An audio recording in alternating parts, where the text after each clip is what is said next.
Hi friends, నేను మీ పద్మని. కొంచెం ఇడ్లీ పిండి మిగిలింది, పుణుకులు వేసుకుందామా ఫ్రెండ్? మరి వచ్చేయండి పద్మ కిచెన్లోకి. ఇది ఇడ్లీ పిండిది, చక్కగా పులిసి ఉంది. ఇది పులిసి ఉంది.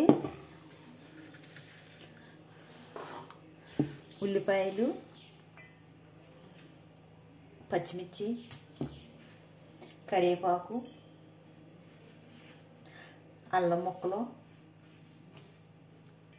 కొత్తిమీర,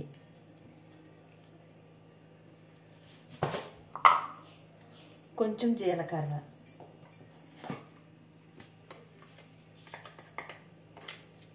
తగినంత సాల్ట్,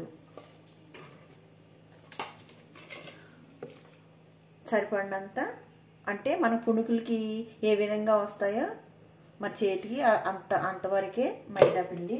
ఎంత పిండి ఉంటే అంత పిండి వేసుకోకూడదు. ఇలా కలుపుని చూసుకుని వేసుకోండి. మైదా కొంచెం పలసగా ఉంది, కొంచెం వేసుకుందాం.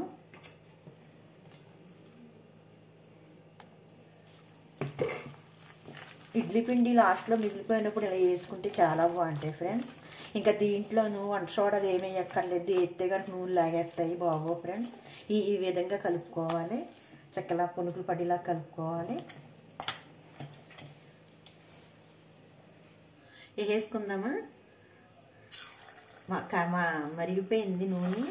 చక్క చిన్న చిన్న వేసుకోండి, చిన్న మంట మీద పెట్టుకోండి, లేకపోతే లోపల ఉడకదు. సిమ్లో పెట్టుకోండి.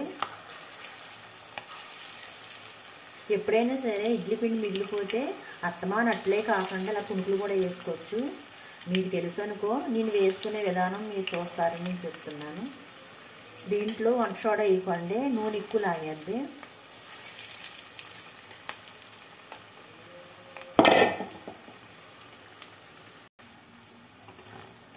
వేగిపోయినాయి ఫ్రెండ్, తీసేసుకుందాం.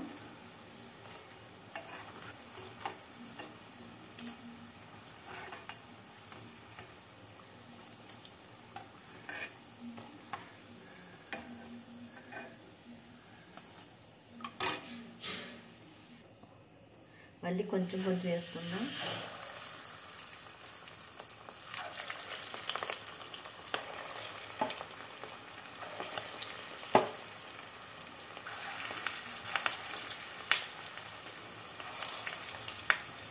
ఎవరన్నా చుట్టాలు వచ్చిన ఇడ్లీ పిండి ఉంటే ఇలా వేసి చక్కగా తీస్తే చాలు, సూపర్గా తింటారు ఫ్రెండ్స్.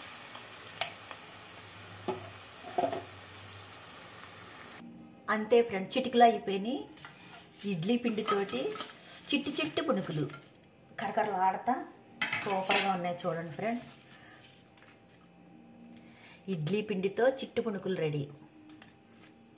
దీంతో ఏ పచ్చడి నంచుకున్నా పర్వాలేదు. నేను దీంట్లో ఆవకాయ నంచుకోవాలనుకుంటున్నాను. కొంచెం కారపొడి,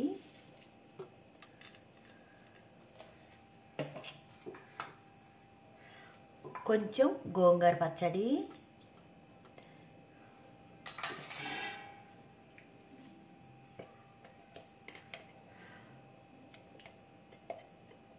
కొంచెం ఆవకాయ పచ్చడి,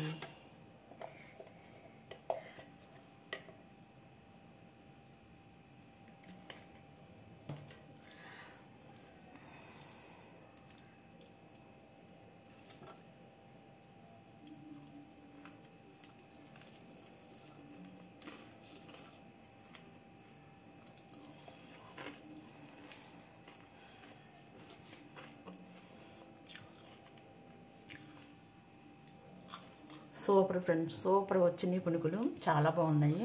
ఇలా ట్రై చేయండి ఫ్రెండ్స్. నచ్చిన కామెంట్ పెట్టండి మీకు నచ్చితే. మరి ఉంటాను, బాయ్, మీ పద్మని.